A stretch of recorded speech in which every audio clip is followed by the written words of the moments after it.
mbese ubundi wakintu wibutse kuzana inkarita sha tororo bwa none ubwo bwenge se ubundi wabuvana he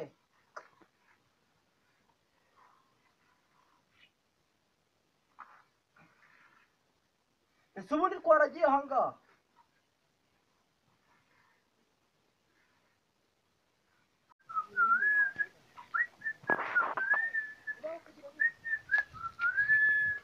cya wapi mani wapi byihorere mani zishorere zose zizana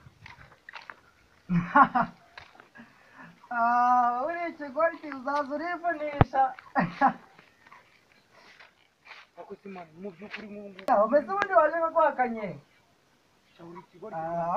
ukaza mu we sawa byihorere umimeda sawa ni icyaka wa gicucu warwaye mu mutwe nawe uriwe wakintu kari ubugeni n'uburozi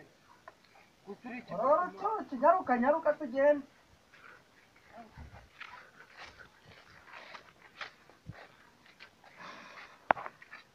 cyokoza wabimenye ndi kumva no mu kirere harimo umuyaga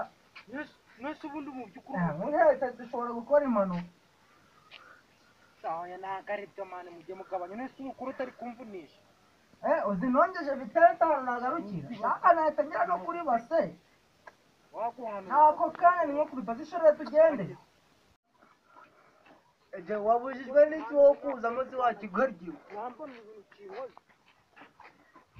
uri igicucu wowe uzi uraguma upfusha ku maguru ubusa njye niboneye rifuti